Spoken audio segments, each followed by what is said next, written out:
আসসালামু আলাইকুম দর্শক। আজকে ফেসবুকে একটা পোস্ট দেখলাম।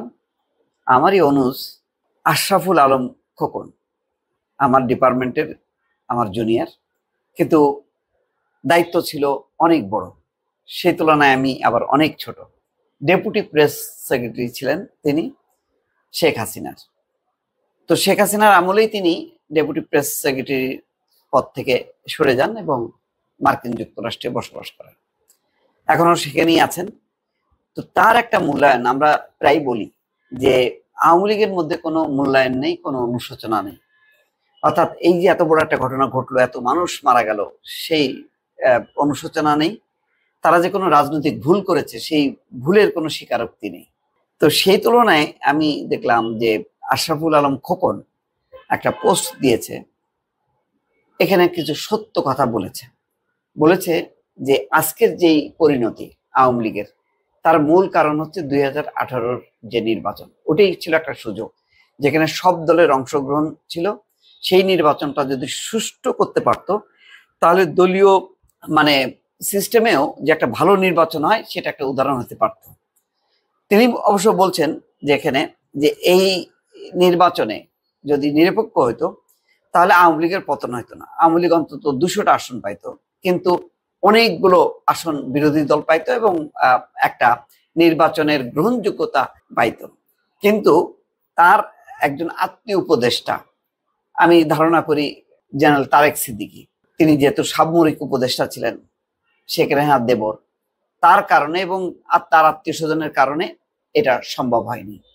এবং ওই সময় দলে যারা চেয়েছিল সত্যিকার অর্থে একটা গ্রহণযোগ্য নির্বাচন হোক, তারা পরবর্তীতে কোণঠাসা হয়ে যায় এবং সুবিধাভোগীরা এই সুযোগটা নেয় এবং আরো বিচ্ছিন্ন করে দেয়। তখন বলা হচ্ছিল যে দেশীয় এবং আন্তর্জাতিক মধ্যস্থতায় এরকম একটি নির্বাচন যাতে ভালো হয়।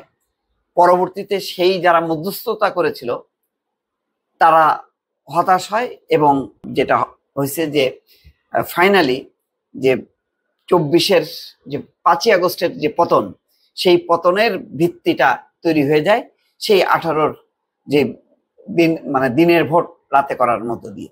সেই কথাটাই তিনি বলেছেন। এটা আমার কাছে ভালো লেগেছে এই কারণে, যখন আওয়ামী লীগের কেউ কোনো স্বীকারোক্তি দেয় না, কেউ কোনো সমালোচনা করে না, আত্মসমালোচনা করে না, অন্তত তিনি এই কথা বলছেন। দেখেন, তিনি বলছেন যে কিছু কথা বললে হয়তো অনেকেই ক্ষেপে যাবেন, বিশেষ করে আমাদের দল আওয়ামী লীগের প্রতিক্রিয়াশীল কিছু অংশ।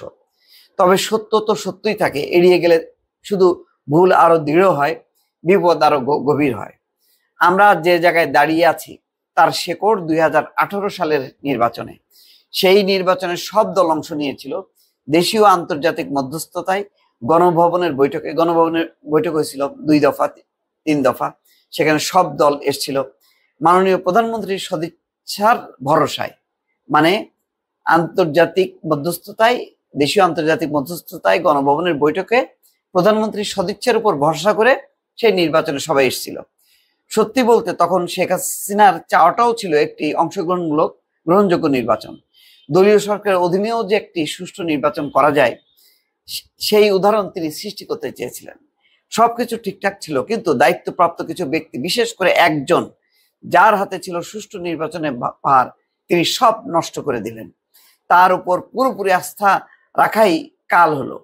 প্রধানমন্ত্রী নিজে তার উপর অসন্তুষ্ট হয়েছিলেন, তিরস্কারও করেছিলেন, কিন্তু ততক্ষণে যা হবার তা হয়ে গিয়েছিল।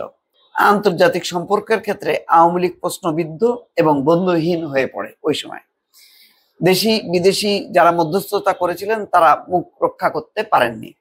দল ও সরকারের অনেকেই তখনকার এই নির্বাচন নিয়ে বিরোধিতা ছিল, বিশেষ করে যারা দেখেছিলেন আওয়ামী লীগ এবং শেখ হাসিনার জনপ্রিয়তা তখন এমনিতেই এতটা ছিল, সুষ্ঠু নির্বাচন হলেও 2 শতাধিক আসন পেত। কিন্তু এই বিরোধিতা অনেকের জন্য কাল হলো। দল এবং সরকার যারা শেখ হাসিনার কাঙ্ক্ষিত সুষ্ঠু নির্বাচনের পক্ষে ছিলেন তাদেরকে পরবর্তীতে বিভিন্ন সময় প্রশ্নবিদ্ধ করা হচ্ছিল। গোয়েন্দা এবং প্রধানমন্ত্রীর কিছু স্বজনকে ব্যবহার করে সুকৌশলে এই কাজটি করেছিলেন। নির্বাচনকে নষ্ট করার মূল হোতা একজন উপদেষ্টা। ফলে প্রধানমন্ত্রীর জন্য বিশ্বস্তরাও দল এবং সরকার থেকে দূরে সরে যেতে থাকে।